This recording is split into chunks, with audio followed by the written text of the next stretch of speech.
Hi friends, welcome back to Jayam journey. Kanguva Suriya നടിപ്പിൻ നായകൻ 4:30 വരുന്നു. ഇന്നലെ പോസ്റ്റ് ഉണ്ടായിരുന്നു. കാത്തിരുന്ന് പറ്റിക്കുക എന്ന് പറഞ്ഞാൽ വേറെ ഒന്നും പറയാനില്ല. 5:15 വരെ കാത്തിരുന്നു, ഒരു രക്ഷയുള്ള സാധനം വന്നില്ല. അതെടുത്ത് വെച്ച് പോയി. 6 മണിക്കാണെന്ന് ടീച്ചർ പറയണ്ടായി. ഒഫീഷ്യൽ അനൗൺസ്മെന്റ് വന്നിട്ടില്ലായിരുന്നു. അതുകൊണ്ട് വെറുതെ ഒന്ന് എടുത്തു നോക്കി. ഇപ്പൊ 8 മിനിറ്റ് മുമ്പ് സാധനം വന്നിട്ടുണ്ട്. 51 സെക്കൻഡ് മാത്രമേ ഉള്ളൂ. കണ്ടുനോക്കാം. ഭയങ്കര എക്സൈറ്റഡ് ആണ്. ഇതിന്റെ ഗ്ലിംസ് അമ്മാതിരി ഞെട്ടിക്കലായിരുന്നു. Let's watch. Ready. Thank you yourself.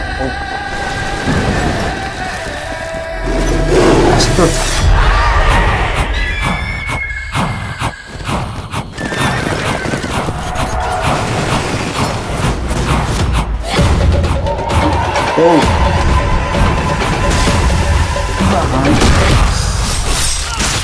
Oh. Shit.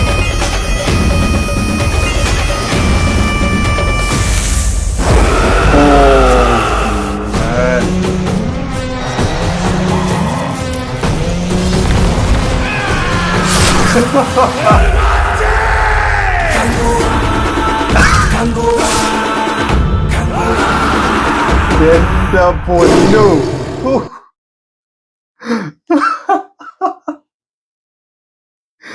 അയ്യോ, നടന്റെ ഡബിളാണ് വില്ലൻ തോന്നുന്നു. ആൻഡ് രണ്ടുപേരുടെ അലർച്ച വേറെ ഒന്നുകൂടെ കണ്ടു. സമാധാനമായി കാമായിട്ടൊന്ന് കണ്ടു നോക്കാട്ടോ. മൊത്തത്തിലെ ആഗ്രഹ ശകപ്പൊക്കെയാണ്. Ready. Raise yourself.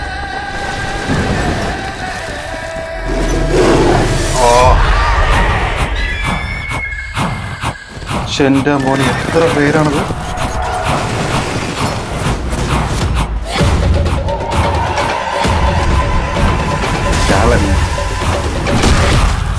ഓ മാൻ, എന്റെ പൊന്നു, അതൊക്കെ അടിപൊളി.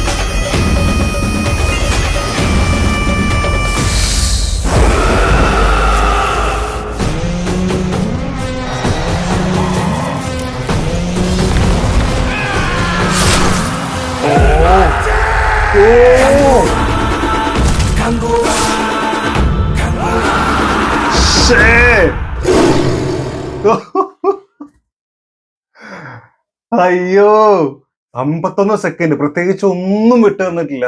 ജസ്റ്റ് അതിലെ കുറെ ഇവരുടെ ആ രണ്ടുപേരുടെ നായകന്റെയും വില്ലന്റെയും ആ ഒരു ശൗര്യം എനിക്ക് അങ്ങനെയാണ് ഫീൽ ചെയ്തത്. ആൻഡ് വില്ലൻ ഒരു രക്ഷ ഉണ്ടാവില്ല കേട്ടോ. കാരണം രണ്ടുപേരെ കഴുത്തിൽ ഇങ്ങനെ പിടിച്ചിട്ട് ആ കഴുത്തിനെ പൊട്ടണ സൗണ്ട് കേട്ടില്ലേ അങ്ങനെ കൊല്ലണത്. അത് നായകൻ കൊടൂരനാണെങ്കിൽ വില്ലൻ ഒട്ടും വിട്ടുകൊടുക്കൂല. ഭയങ്കരനാണ് വില്ലൻ. മാത്രല്ല, സൂര്യ ഈ സിനിമയിലൂടെ ഞെട്ടിക്കും എന്ന് പറഞ്ഞാൽ ഞെട്ടിക്കും. VFX വർക്ക്, ഇതിന്റെ സൗണ്ട് മിക്സിങ്, BGM, പിന്നെ പെർഫോമൻസുകൾ. എന്റെ അമ്മോ, എന്താണ് സൂര്യ അലർച്ച മുഴുവൻ അടിപൊളി. ആ പെരുമാച്ചി എന്ന് വിളിക്കണതൊക്കെ എന്താ സാധനമല്ലേ. ശരിക്കും നമ്മളാ ഒരു അപ്പോകലിപ്സ് ആയിട്ടുള്ള പല സിനിമകളും കാണുമ്പോൾ അതിലൊക്കെ ഉണ്ടാവാറുണ്ട് ഇത്തരത്തിലുള്ള കൊടൂരന്മാരായിട്ടുള്ള എന്താ പറയുക, ഗോത്രവർഗക്കാർ. അങ്ങനെ ഭയങ്കര കൊടൂരനായിട്ടുള്ള ഒരു ഗോത്രവർഗം, അതിൽ ആ ഒരു നായകൻ അല്ലെങ്കിൽ അവരുടെ ഒരു ലീഡർ, അത് ഭയങ്കരമായിട്ട് വന്നിട്ടുണ്ട്. ഭയങ്കര രസമായിട്ട് വന്നിട്ടുണ്ട്. പിന്നെ അവസാനമല്ല, അതിന് മുമ്പ് ആദ്യം സൂര്യ എന്ന് എഴുതി കാണിക്കുമ്പോൾ ആ ഒരു വാളിങ്ങനെ എടുക്കുമ്പോഴുള്ള ആ പുലി, ടൈഗർ, കടുവ ഇങ്ങനെ വരുന്ന സംഭവം, അത് ഭയങ്കര രസമായിട്ട് ഫീൽ ചെയ്തു. പിന്നെ മുതല അല്ലെ, ചീങ്കണ്ണി തന്നെയാണ് തോന്നുന്നത്, ആ കണ്ണിങ്ങനെ മറിഞ്ഞ് ആ നേരായി വരുന്ന ആ സംഭവം. VFX വർക്കൊക്കെ അടിപൊളി. ഭയങ്കര ഒരു ക്ലാരിറ്റി, നാച്ചുറാലിറ്റി ഒക്കെ നമുക്ക് അതിൽ ഫീൽ ചെയ്യുന്നുണ്ട്. പിന്നെ മരം കൊണ്ട് അടിക്കണത് കണ്ടപ്പോ എനിക്ക് മരം, ഈ 7-ാം അറിവിലുണ്ടല്ലോ മരം പിഴുതിട്ട്, അത് ഫീൽ ചെയ്തിട്ടു. അതുപോലെ എന്നല്ല പറഞ്ഞത്, ജസ്റ്റ് നമുക്കത് കാണുമ്പോൾ പെട്ടെന്ന് അതാണ് മനസ്സിലാക്കി ഓടി വന്നത്.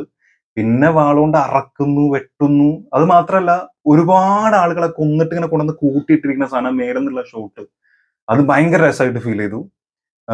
ആൻഡ് ഏറ്റവും അവസാനം ഈ പെരുമാച്ചി വിളിക്കുന്നത്, അതുപോലെ വില്ലനും നമ്മുടെ ഈ സണ്ണി ഡിയോളും അതുപോലെ സൂര്യയും രണ്ടുപേരും കൂടെ മുഖാമുഖം വന്നിട്ടുള്ള എന്ന് പറഞ്ഞാൽ അറിയില്ല സാധനം, അത് ഭയങ്കരമായിട്ട് തോന്നി. ഭയങ്കര ഈക്വൽ ആയിട്ടുള്ള അല്ലെ, ഓൾമോസ്റ്റ് ഈക്വൽ ആയിട്ടുള്ള പവറുള്ള രണ്ടാളുകൾ എന്നാണ് തോന്നിയത്. പിന്നെ ഈ പറഞ്ഞ പോലെ ലാസ്റ്റ് ആ കടുവയുടെ ഒരു ഗർജനവും അപ്പൊ സൂര്യ വന്നിട്ട് എന്ന് പറഞ്ഞ സാധനം, അതെനിക്ക് ഭയങ്കര ഇഷ്ടമായി. പ്രത്യേകിച്ച് എന്താ പറയാനുള്ള, ഇതൊക്കെ തന്നെ പറയാനുള്ളത്. ഈ രണ്ടുപേരുടെയും പ്രത്യേകിച്ച് സൂര്യയുടെ ആ കുറെ അലർച്ചകളും ആ ഒരു വയലന്റ് ആയിട്ടുള്ള ആ സംഭവം ഉണ്ടല്ലോ, ഭയങ്കര വയലന്റ് ആയിട്ടുള്ള. ഇപ്പൊ കങ്കുവ എന്ന് പറഞ്ഞാൽ ഒരു കങ്കുവനെ നേരിട്ട് കണ്ടാൽ മരണം അല്ലെങ്കിൽ എന്താ കാലനെ നേരിട്ട് കാണുന്നതിന് സമം എന്നാണ്. കാരണം ജീവനും കൊണ്ടേ കങ്കുവൻ പോകൂ എന്നുള്ളൊരു സംഭവമുണ്ട്. സാധാരണ മനുഷ്യരോ അല്ലെങ്കിൽ വേറെ ആരോ കങ്കുവന്റെ മുന്നിൽ പെട്ട് കഴിഞ്ഞാൽ മരണപ്പെട്ടു പോയി എന്നാണ് പൊതുവെ പറഞ്ഞു കേട്ടിട്ടുള്ളത്. സോ അത്തരത്തിലുള്ള ആ ഒരു കങ്കുവൻ, സൂര്യയുടെ ഒരു ക്യാരക്ടർ, അതേ എത്രമാത്രം കൊടൂരനായിരിക്കും, എത്രമാത്രം ഭയങ്കരനായിരിക്കും നമുക്ക് അപ്പൊ തന്നെ ചെയ്യണം. നമ്മൾ അപ്പോഴത് ചിന്തിക്കണം.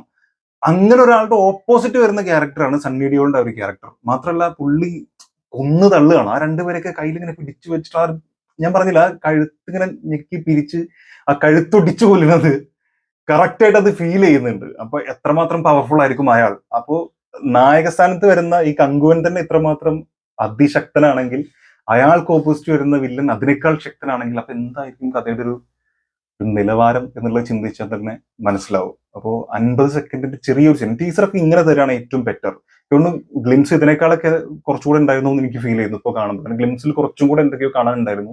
മാത്രമല്ല അതിലൊരു കങ്കുവിന്റെ ഒരു ഇൻട്രോയും അയാളുടെ ആ ഒരു പാട്ട്, ആ കങ്ക കങ്ക കങ്കുവ എന്നുള്ള സാധനം, ആ ഒരു കുറച്ച് ലൈൻസ് ഓഫ് പോയം പറയുന്ന പോലത്തെ സംഭവങ്ങളും അതൊക്കെ ഭയങ്കര രസമായിരുന്നു.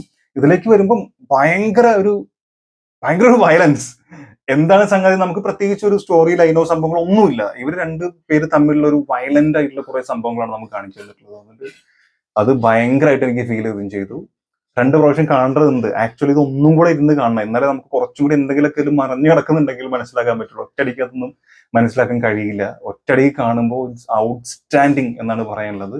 മേ ബി സൂര്യയുടെ ലൈഫിൽ തന്നെ, പുള്ളിക്കാരൻ ചെയ്തിട്ടുള്ള സിനിമ ജീവിതത്തിൽ തന്നെ പുള്ളിയുടെ വലിയൊരു ബ്രേക്ക് കിട്ടാൻ പോകുന്ന, ബ്രേക്ക് എന്ന് പറഞ്ഞാൽ പുള്ളി തെളിയിക്കേണ്ട ആവശ്യമൊന്നുമില്ല, വലിയ രീതിയിലുള്ള നടൻ തന്നെയാണ്. എന്നാലും നമ്മൾ പറയില്ല, ഒരു നെക്സ്റ്റ് ലെവൽ എന്ന് പറയില്ലേ, ആ ഒരു നെക്സ്റ്റ് ലെവലിലേക്ക് എടുത്തു വെക്കുന്ന കാൽവെപ്പ് ആവാൻ സാധ്യതയുണ്ട്. അത് സൂര്യയുടെ ലൈഫിൽ മാത്രമല്ല, തമിഴ് ഇൻഡസ്ട്രിയിൽ മാത്രമല്ല, ഇന്ത്യൻ സിനിമയിൽ തന്നെ ആ ഒരു വലിയ മാറ്റം കാണാൻ സാധിക്കും ഈ സിനിമയോട് കൂടി എന്ന് ഞാൻ വിശ്വസിക്കുന്നു. കാരണം അത്തരത്തിൽ എല്ലാ ഒരു പാൻ ഇന്ത്യൻ എന്നുള്ള രീതിയിൽ എല്ലാ സിനിമയും, മലയാളത്തിനാണെങ്കിലും തമിഴ്നാണെങ്കിലും തെലുഗു കന്നഡ ഒക്കെ ആണെങ്കിലും എല്ലാ തരത്തിലും റീച്ച് കിട്ടുന്ന അവസ്ഥയിൽ കങ്കുവ ഇന്ത്യൻ സിനിമയെ തന്നെ ഞെട്ടിപ്പിക്കും എന്നുള്ളതിൽ യാതൊരു ഡൗട്ടും ഇല്ല എന്നാണ് എനിക്ക് തോന്നിയിട്ടുള്ളത്. എന്തായാലും നിങ്ങളുടെ അഭിപ്രായം എന്താണെന്നുള്ളത് മറക്കാതെ കമന്റിൽ രേഖപ്പെടുത്തുക. കാത്തിരുന്നതിന് മെച്ചുണ്ട്. എനിക്ക് ഭയങ്കര ഇഷ്ടമായി.